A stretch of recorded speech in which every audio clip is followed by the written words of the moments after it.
livery on the car is it's actually the Mustang logo, but it's kind of repeated across the car in different shades to give it a camo effect.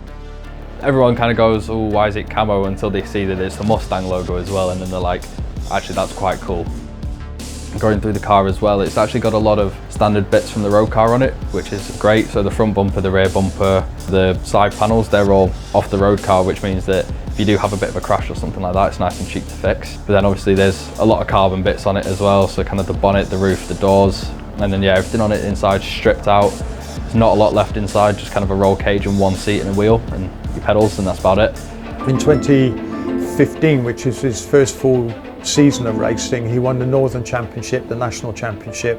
He came second at the festival, and he won the Walter Hayes as well. And that was quite phenomenal because he started literally right at the back of the race. And I think it was something like 90 odd cars that he passed to actually win it. When we went to the States in July 2016, and then he raced with Team Pelfrey in 2017, and he won the USAC FRP 1600 Championship, and then raced in the Sports Car Club of America SCCA Championship runoffs at Indianapolis.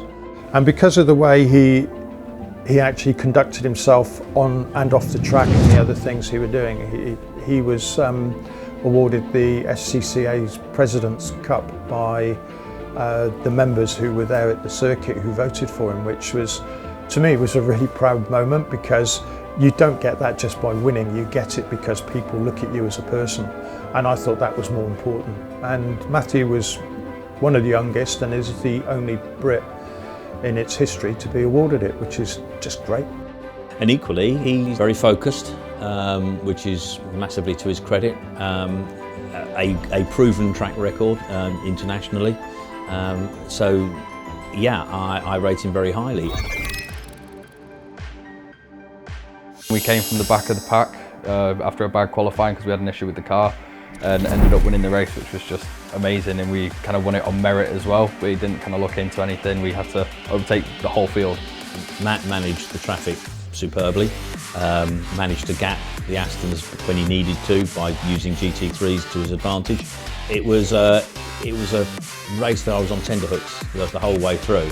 The last few laps particularly, because there were no more GT3s in the mix. Towards the last couple of laps, they started dropping back and I was able to get a bit of clean air, just kind of do consistent pace, and then they started battling, and yeah, just kind of got a bit easier the later the race went on, really. And then also away from the racetrack, I help out with charities, Sean Mine Foundation, Nordhoff Robbins. And also Coldwell Children. And John Coldwell set up a charity for autistic children. Guide Dogs for the Blind help supply blind people with a dog, a seeing dog basically, so it helps them go to the shops and be a bit more stable by themselves and a bit more independence, which is a really cool thing to do because they're great charities. I've been with them for a couple of years now, and they also remind me, help keep me grounded and remind me of how lucky I am. If the opportunities come his way to go to the next levels that I know he wants to do, as we do as a team, he's certainly got the capability to do so. We really need to find partners to take us forward, and with the ambition of Le Mans in 2023. It'd be fantastic to get to Le Mans and kind of do World Endurance Car Championship or something like that, and yeah, go over the world racing at the highest level.